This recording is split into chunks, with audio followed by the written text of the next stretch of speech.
Hi, it's Leslie, and we're talking about Married at First Sight, Madison and Alan.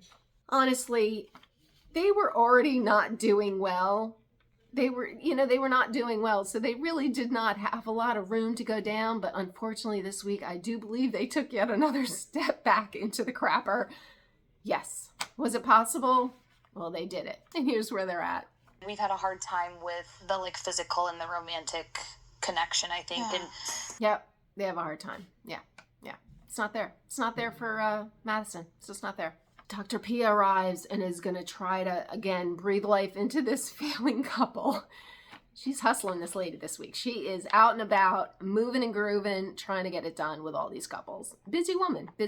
She has earned her keep this week. But she realizes Madison and they both have trust for each other. They're friends. They are friends at least. And we don't take that lightly because some of these couples are not even friends. So you know what? Friendship at least is a something. So you get something for that. And they have trust in each other. So they always, she feels like, oh, with trust, you can, the bottom, they want to get him in the bedroom. That's the bottom line. If you can just get him in there, then everything else will just work out somehow. But Madison has said she's not into him when he drinks. She does not find that attractive. Whatever. I mean, Dr. Pia sends him off with a card game to try to, create the intimacy. I think she thinks if they just talk about sex and all the things that maybe that will spark some kind of emotion and be like, time is working in your favor in a way because it's like, I would think the person looks better and better, assuming they've all been, which we do not know, assuming they've all been faithful, as the weeks go on, I would think your partner looks better and better. That's assuming they've all been faithful, which we do not know. But anyway, they want to get them going toward that. Dr. Pia looks hopeful. If that next stage gets there, that's amazing. That's what we're looking for. So, yeah, that would be great. 2 weeks. Chop, chop. And they get to play a sex talk game, just the tip. Yeah. And they just start talking about questions. And one of the questions that I think is interesting is they ask Madison, what do you do after sex? And she's like, oh, I usually eat something like tacos. Remember what she said there, people. Remember what she said there. She eats tacos after sex. Note to self.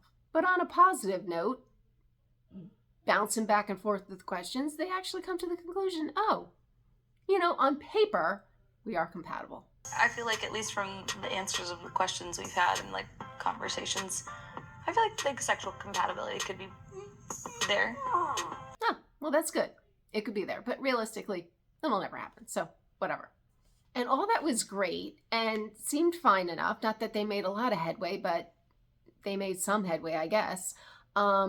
Yeah, and then it went south. It was hard to understand how they got on this conversation, but I guess it was one of the questions. But then Alan gave Madison his thoughts of her when he met her.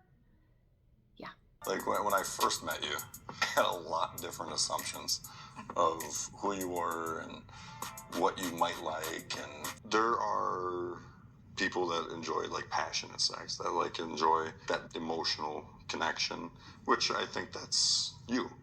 At the beginning, I thought it was much more of a superficial, transactional. Transactional? That's a really bad word I know, to use. Okay. Ooh, transactional sounds like, I've never heard that to describe a girl. That sounds awful. Yeah. And he prefaced it with don't take offense to this. I mean, he did all he could do to kind of soften the blow because he kind of knew it was not going to go over well, obviously. Don't know why he still said it, but he did.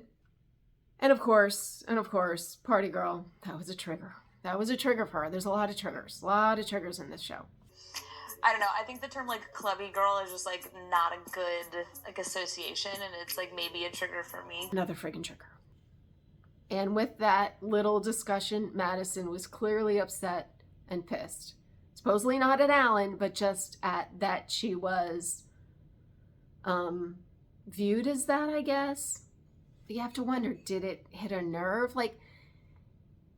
If someone said to me something that was so off base and was nothing that I'm about, would I really take that much offense to it? I don't know. I think it would have to, for me to get as upset as she did, I think it would have to hit a nerve. I'm trying to think what someone could say. I'm kind of older, so I'm like, oh, who cares? Like, I've heard it all before. I don't give a shit. I don't give a shit. You know, what are you going to say to me that I haven't said to myself? Please.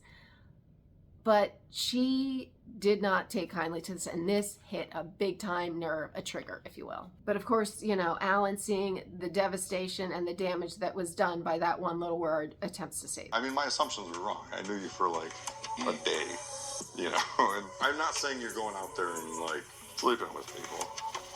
No. I think you're right now. Oh well. Alan leaves and Madison is left alone and starts to cry. Madison then says she has to leave. She's going to make a call. I guess call her girlfriend. That's what you do. And whatever. She leaves. But I guess she doesn't come back until well after 3:20 because Alan was up waiting for her just beside himself, worried about her. It's a bad feeling that I put her in that place, and if she needed to go out and just couldn't be around me. Yeah. She was upset because I guess she felt she was called a hooker. But if you're not a hooker, who cares? But maybe that's just, I'm not 29, so maybe I'd get upset. I mean, I don't know. Yeah, so that was a bust. So anyway, later on, Alan finds Madison in her happy place. That would be the gym. Alone, you know. David was not there.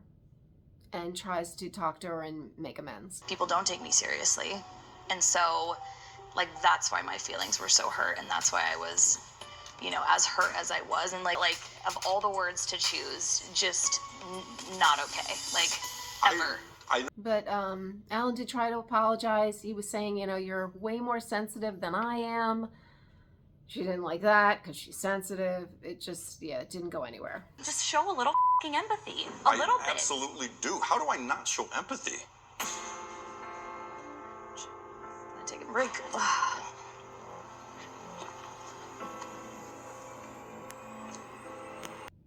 Why this reaction? I feel like I'm missing something.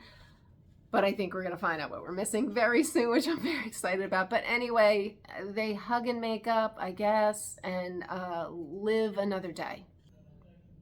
Very interesting.